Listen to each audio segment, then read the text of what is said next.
Eddwaliro ekkulu Masindi temubadde ekitanda kyonna kya mukyala aliko obulemu kwasobola okuzaalira. Kino kibadde kisumbuwanya abakyala abaliko obulemu okuzaalira mu ddwaliro lino. Ng'ebigere bino tebina maanyi tebisobola kusimba wansi okulinnya oba okuyimirira oline waggulu.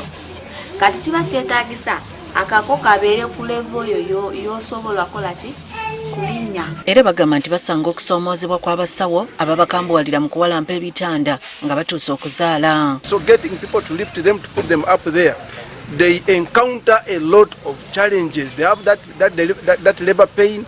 They also get these insults from the health workers. In the process of climbing, he or she may fall off when she's climbing off. Ne bagamba bali abaze kule abakuleese nti mumusitule. Kati basaba gavumenti okudduukirira abantu bano naddala abakyala b'embuto.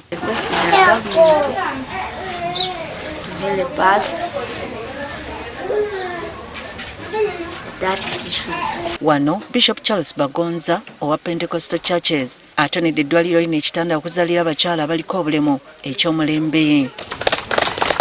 Our request as a church is if our sisters, our daughters with disabilities come and they need immediate attention, let us take them as a priority.